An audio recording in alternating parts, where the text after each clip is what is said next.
오늘은 룻이라는 이 여인에 집중해서 말씀을 살펴보려고 합니다.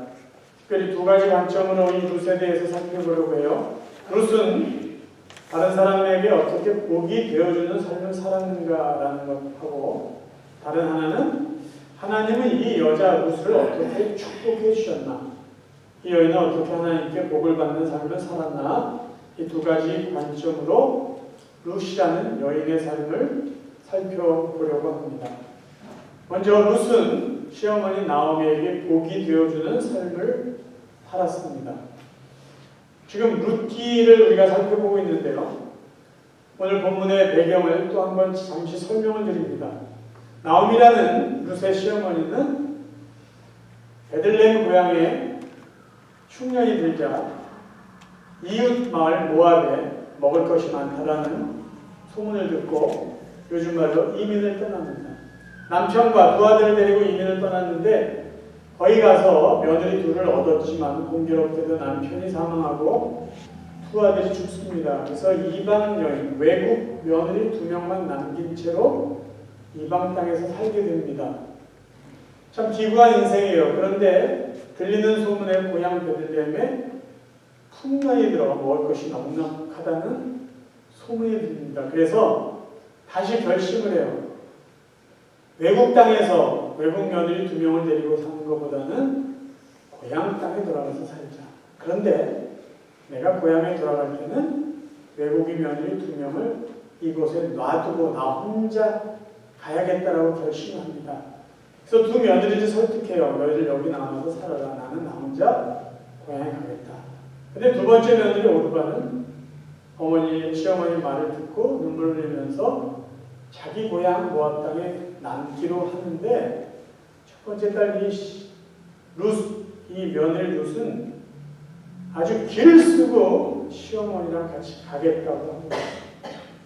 그러니까 나오미도 계속해서 강하게 말려요. 너 여기 나와. 나 혼자 갈게.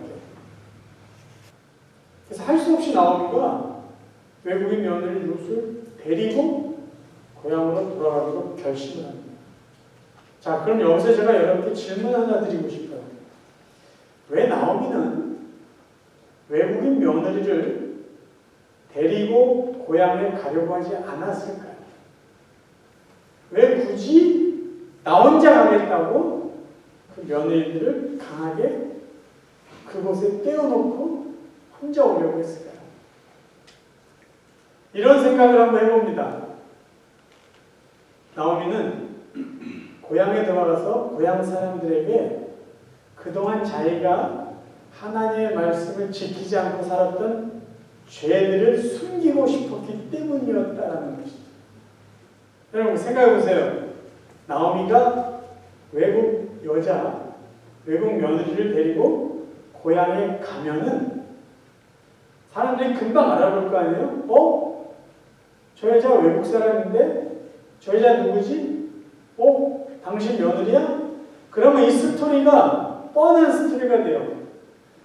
이스라엘 백성, 유대인들은요, 이방 사람들과 어울리는 것을 아주 부끄럽게 생각합니다. 그리고 더군다나 율법에는요, 이방 사람과 결혼하지 말라고 되어 있어요.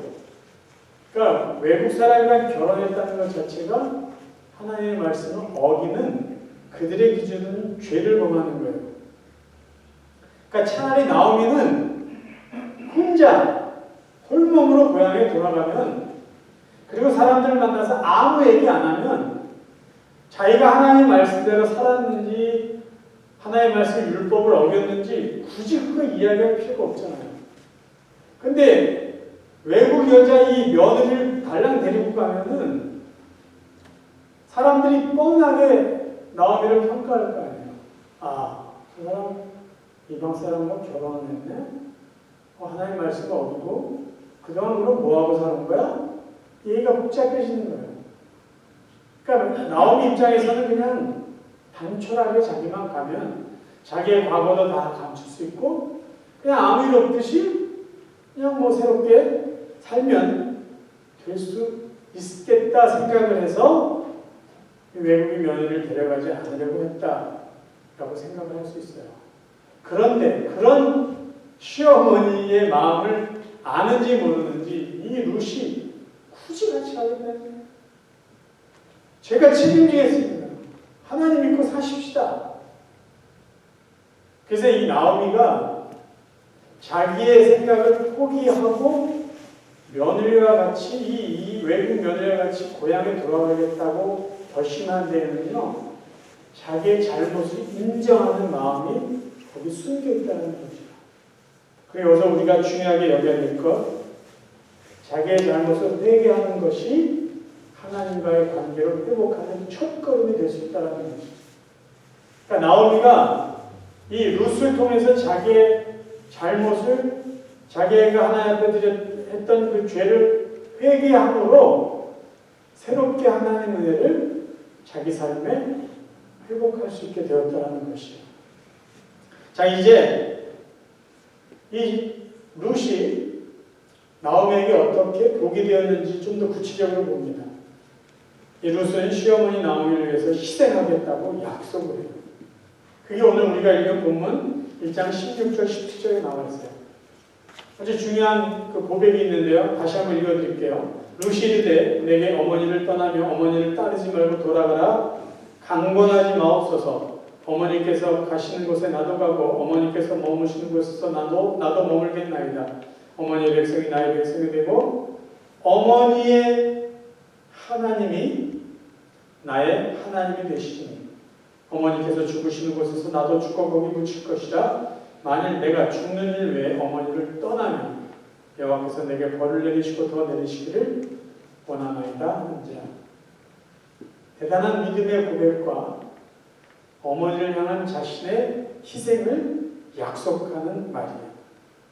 자, 어머니로 하여금 자신의 잘못을 인정하게 만들었던 룻은 이제 나오미로 하여금 눈에 보이는 현실을 따라가며 사는 것이 아니라 하나님의 은혜를 바라보며 믿음으로 사는 어떤 발판을 만들어줍니다. 그리고 내가 하나님의 은혜로 어머니를 모시겠다는 믿음의 고백도 아울러서 하게 돼요. 근데 여러분, 이 룻이라는 이 여자의 이런 결단이나 고백이 없었다면요, 뭐 역사를 만약으로 가자 하는 것은 잘못된 가정이지만 만약에 룻의 이런 결단과 약속이 없었다면요, 구약성경에 룻기는 기록되지 않았을 것이고 룻의 후손을 통해서 다윗 왕도 태어나지 않았을 것이고 다윗의 후손을 통해서 구원자 예수 그리스도도 이 땅에 오실 수 없었을 것이에요. 그러니까 룻의 이런 결단은 하나님의 뜻을 이루는 아주 상당히 중요하고 위대한 고백이라고 말할 수 있습니다. 그런데 이제 문제가 있어요. 여기까지는 좋아요. 믿음으로 삽시다. 어머니 제가 책임질게요. 여기까지 좋은데 당장 먹을 게 없어요. 말은 좋은데 뭘 먹고 살아요? 네? 어디 가서 도움을 청할 데도 없고 기술도 없잖아요. 큰 소리 쳤는데 할 게 없어요. 방법이 없어요. 근데 여기서 룻이요, 시어머니에게 아주 놀라운 제안을 해요. 자, 제가 쉬운 말 성경을 읽어드릴게요. 하루는, 여기서 하루라는 말은요, 이 두 여자가 정말 막막하게 있었을 거 아니에요. 뭘 먹고 사나. 하나님의 은혜는 있는 걸 믿지만 어떻게 그 은혜가 우리에게 있을까? 그러고 살던 어느 하루예요. 하루는 모압 여인 룻이 나오미에게 말했다. 어머님, 밭에 나가서 떨어진 이삭이라도 좀 주워올까 합니다. 인심 좋은 밭주인을 만났으면 좋겠어요. 나오미는 며느리에게 그렇게 하라고 허락했다. 지금 룻이 나오미에게 한 말은요, 그냥 한 말이 아닙니다. 룻이 이 말을 할 수 있었던 것은요, 적어도 룻이 하나님께서 이스라엘 백성들에게 했던 율법의 말씀을 알고 있었기 때문에 가능한 말이에요. 그러니까 룻이 믿음의 사람이라고 우리가 평가할 수 있는 것은요, 그는 하나님의 말씀을 알고 있었어요. 무슨 말이냐면요, 하나님께서 모세에게 유대인들은 나그네와 외국 사람들에게 적어도 이 정도의 사랑을 베풀어야 된다는 말씀을 명령을 해주셨어요. 레위기 19장 9절과 10절을 읽어드립니다. 너희가 너희 땅에서 곡식을 거둘 때 너는 밭 모퉁이까지 다 거두지 말고 내 떨어진 이삭도 줍지 말며 내 포도원의 열매를 다 따지 말며 내 포도원에 떨어진 열매도 줍지 말고 가난한 사람과 거류민을 위하여 버려두라. 나는 너희 하나님 여호와니라. 그래서 가난한 사람, 거류민은 누굴까요? 거류민이 외국 사람이에요. 이게 하나님의 마음이에요. 그러니까 밭이 있는 사람이 밭 농사를 하고 곡식을 멜 때 저 밭 모퉁이 끝에 있는 거는 놔두라는 거예요. 왜 그러냐? 가난한 사람이나 외국 그 나그네들이 배고파서 뭔가 먹을 게 없을까? 이게 기웃거릴 때 부담 갖지 않고 죄책 갖지 않고 이삭이나 열매를 따 먹을 수 있도록 밭 모퉁이 끝에 있는 거는 그냥 내버려 두라는 거예요. 그리고 곡식을 떨다 열매를 따다가 떨어진 거 있으면 그것도 모른 척하고 놔두라는 거예요. 왜? 나그네나 거류민들이 열매 있는 걸 따먹는 거하고 떨어져 있는 걸 줍는 건 마음가짐이 다를 거 아니에요. 그러니까 그들에게 편하게 먹을 것을 가져갈 수 있도록 배려를 해줘라. 이게 하나님의 마음이에요. 근데 룻이 그걸 알고 있었어요. 율법을 알고 있었습니다. 그래서 룻이 어머니에게 그 말을 한 거예요. 어머니, 율법에 그런 말이 있잖아요. 그거는 생략했지만 내가 그래서 누군지 모르지만 어느 밭에 가서 떨어져 있는 이삭이나 열매를 주워서 우리 같이 먹으면 어떨까요? 그 얘기를 한 거예요. 근데 이런 룻의 생각과 그 마음에 하나님이 개입을 하십니다. 놀라운 개입이 일어나요. 우리가 지금 나중에 살펴볼 텐데요. 룻기 2장 3절에 보면은 드디어 하나님이 준비해 놓으신 보아스라는 인물이 등장하기 시작해요. 쉬운 말 성경입니다. 룻이 밭에 나가 추수꾼들의 뒤를 따라가며 이삭을 주었다. 그 밭은 공교롭게도 엘리멜렉의 친척되는 보아스의 밭이었다. 공교롭게도. 이게 하나님의 선한 뜻이죠. 보아스는 나중에 알게 되지만 룻을 자기 아내로 맞이하고 나오미 이 엘리멜렉 가문을 이어주는 아주 훌륭한 하나님이 준비하신 축복의 사람입니다. 하나님은요, 믿음으로 살겠습니다. 내가 이 어머니, 연약한 어머니를 돕겠습니다. 하나님의 말씀을 기억하며 그 말씀의 은혜로 살겠습니다 한 룻을 위해서 하나님이 준비하신 보아스라는 또 다른 하나님의 사람을 만나게 해주십니다. 자, 그러면 하나님은 이 룻을 어떻게 축복하셨을까요? 저는 하나님께서 룻을 축복해 주신 것을 룻의 과거를 하나님이 축복해 주시고 룻의 미래를 축복해 주셨다는 두 가지 관점으로 살펴보려고 해요. 자, 룻이 성경에 등장하기 이전에 하나님께서 룻을 위해서 해주신 일이 있어요. 룻을 위해서. 자, 룻에게 있어서 보아스는 정말 백마를 탄 왕자보다 더 훌륭한 사람이에요. 그럼 이 보아스를 하나님이 이 보아스를 만나 계시는데 이 보아스라는 사람이 누구일까라는 걸 우리가 안다면 하나님이 룻을 위해서 어떤 은혜를 주셨는지를 알 수 있어요. 자, 보아스를 알기 위해서는 보아스의 부모님을 이해할 필요가 있습니다. 보아스의 아버지는 살몬이라는 사람이에요. 살몬이라는 사람은 역대상에 등장을 하는데 역대상에는 살몬이라는 이름을 살마로 기록을 합니다. 그러니까 이 살마라는 사람은 보아스의 아버지 살몬의 다른 이름의 표현인데, 자, 살몬의 아버지는, 그러니까 보아스의 할아버지는 유다 지파의 지도자였어요. 자, 역대상에 있는 그 내용을 먼저 한번 읽어보겠습니다. 현대어 성경으로 읽어드릴게요. 역대상 2장 10절입니다. 람은 암미나답을 낳았고 암미나답은 나손을 낳았고 이 나손이 유다 지파의 우두머리였다. 나손은 살마를 낳고 살마는 보아스를 낳고 보아스는 오벳을 낳고 오벳은 이새를 낳았다. 그러니까 보아스의 아버지가 살몬인데 그 아버지는 유다 지파의 지도자였어요. 그러니까 유다 지파의 지도자의 가문이에요. 보아스는. 유다 지파의 지도자가 할아버지고 그 아들의 아들이 보아스예요. 자, 그러면 보아스의 엄마는 누구입니까? 엄마. 보아스의 엄마 이름은 여호수아에 등장을 되는데요. 보아스의 엄마는 놀랍게도 그 출신이 창녀입니다. 창녀. 근데 성경은 이 부끄러운 삶을 살았던 창녀 라합을 믿음의 사람이라고 하고 이 여인의 믿음 때문에 가족이 구원을 받았다라고 이야기해 주고 있어요. 10에서 11장 31절이에요. 믿음으로 창녀 라합은 정탐꾼들을 홀로 영접해 주어서 믿지 않는 사람들과 함께 망하지 아니하였습니다. 자, 라합에 대해서 잠깐 이야기해 드릴게요. 여호수아에 보면은 이제 모세의 길을 이은 여호수아가 이스라엘 백성을 하나님이 약속하신 가나안 땅을 정복하기 위해서 가나안 땅의 첫 성인 여리고성을 정탐합니다. 근데 이 여리고성을 정탐하기 전에 2명의 스파이를 보내요.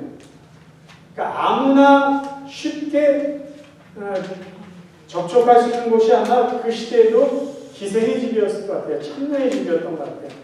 그래서 이스라엘의 스파이 2명이 창녀 라합의 집에 들어가요. 근데 이때 라합이 이미 하나님에 대한 이야기를 들어요. 그래서 그 하나님을 믿습니다. 듣기만 한 하나님을 믿어요. 그래서 정탐꾼 2명을 숨겨주면서 이렇게 딜을 해요. 내가 당신을 숨길 테니까 내가 당신들 하나님을 믿기 때문에 당신들이 가나안 땅을 정복하고 여리고성을 다 함락시킬 때 나를 살려주십시오. 그래요. 나와 내 가족을 살려달라고 해요. 그래서 그 여인의 믿음대로 여호수아가 여리고성을 함락할 때 라합과 그의 가족을 살려줍니다. 자, 그리고 그 다음에 성경에는 라합의 이야기가 나오지 않아요. 단지 라합이 믿음의 여인이었다는 것을 우리가 추측할 수 있는 것은 여리고성의 왕이 스파이가 들어왔다는 그 정보를 듣고 라합의 집에 사람을 보내서 네가 숨겨준 2명을 우리에게 주어라 그랬을 때 라합이 거짓말을 해요. 우리 집에 왔다가 떠났습니다. 사실은 그 2명을 이미 숨겨줬어요. 왜요? 하나님 믿는 믿음 때문에, 하나님의 권능을 믿기 때문에 그렇게 합니다. 그러니까 그런 이야기를 통해서 라합의 믿음의 사람인 것만 알지 그 다음에 성경에는 라합의 이야기가 없어요. 믿음을 걸어보잖아요. 근데 신약 성경에 오면요, 예수님의 족보에 갑자기 라합의 이름이 등장합니다. 자, 보세요.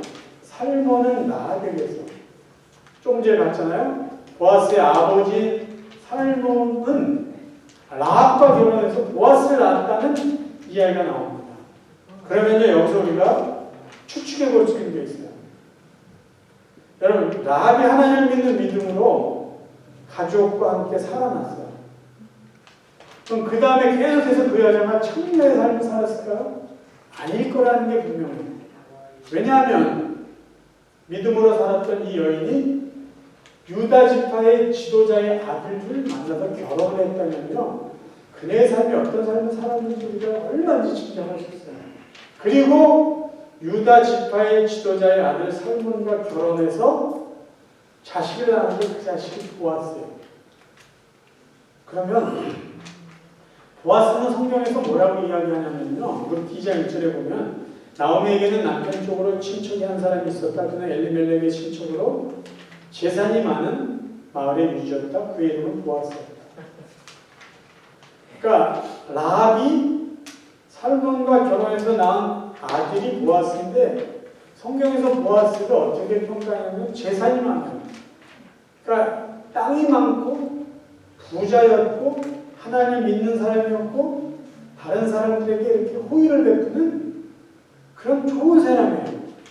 그러니까 요즘 말로 하면 신앙도 좋고 돈도 많이 벌고 착한 사람이고 사람들한테 평가도 좋은, 정말 우리가 부러워할 수 있는 그런 사람이 보았어요. 그럼 여러분 생각해 보세요. 한 여인의, 라합이라는 여인의 인생이요, 부끄러운 삶을 살다가 하나님을 만나가지고 그의 삶이요, 좋은 남자를 만나서 자식을 봤는데 그 자식이 너무 잘 돼요. 하나님의 축복이요 얼마나 단기간에 한 사람을 축복했는지를 볼 수 있어요. 한 세대가 가기 전에 이 여인의 인생은요 정말 복 있는 인생이 됐어요. 우리가 기억해야 될 게 있어요. 하나님께서 누군가를 작정하고 복을 주시기 시작하면요 시간은 아무런 문제가 되지 않는다는 거예요. 정말 단시간에 단기간에 하나님이 복을 주신 사람은요 복의 복을 누릴 수 있는 것을 우리 라합의 삶을 통해서 알 수가 있어요. 그러면요 여기서 우리가 연결해서 생각해야 될 게 있어요. 하나님은 왜 라합이라는 여자를 그에게 믿음을 주시고 그를 축복해 주시고 그에게 보아스와 같은 정말 멋진 아들을 주셨을까요? 룻을 위해서요. 룻에게 이 보아스라는 축복된 사람을 만나게 하셔서 이들을 통해서 다윗이라는 후손을 보게 해주신 거예요. 그러니까 룻은 아무것도 몰랐어요. 근데 하나님은요 이미 이 룻이라는 여자를 축복하기 위해서 하나님의 축복의 스토리를 만들어가고 있었다는 것이에요. 그럼 두 번째요. 룻이 알지 못하는 후손을 통해서 하나님 어떤 복을 주셨는가 한번 살펴봅니다. 보통 동화책에 보면 소설에 보면은 룻이 이렇게 해서 착한 여자가 좋은 남자 만났습니다. 그러면 마지막 엔딩이 어떻게 될 것 같아요? 룻과 보아스는 만나가지고 아름다운 사랑을 해서 오래오래 행복하게 살았습니다. 그렇게 끝날 거예요. 근데 성경은 그렇게 끝내지 않습니다. 하나님 룻을 축복해 줬어요. 그래서 보아스와 같은 정말 멋진 사람, 하나님 축복해 주시는 사람을 만났어요. 그리고 그들의 축복이 어떻게 이어졌나? 자, 예수님의 족보를 통해서 확인할 수 있어요.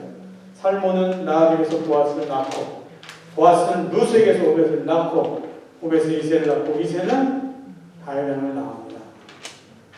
그 다음에 족보는 어떻게 이어진지 아시죠? 그 다음에 인류의 구원자 예수 그리스도가 이 세상에 오게 됩니다.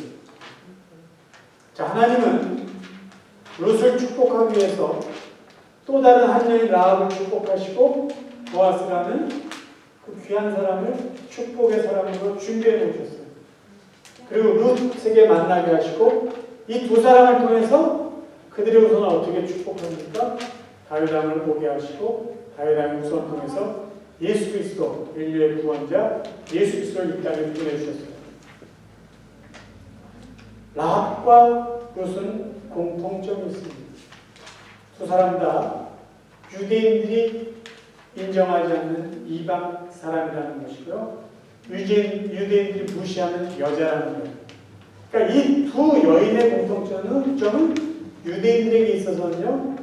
무시당하기에 충분한 조건이 있는 사람이에요. 이방 여자들이에요. 근데 하나님은 이 이방 여자들을 축복하셔서 감히 예수님의 족보에 그 이름이 당당하게 기록되게 하셨어요. 무슨 의미가 담겨 있을까요? 왜 예수님의 족보에는 라합과 룻이라는 이방 여자의 이름이 기록되어 있을까요? 하나님은 이 두 여인의 이름을 예수님의 족보에 기록되게 하시고 하나님의 구원의 대상에는요 그 누구도 제외될 수 없다는 거예요. 그 누구도 하나님의 구원에는 차별받지 않는다는 거예요. 유대인이든 이방인이든 남자든 여자이든 그 직업이 고상하든 부끄럽든 그거는 하나님의 구원의 조건에 해당되지 않는다는 거예요.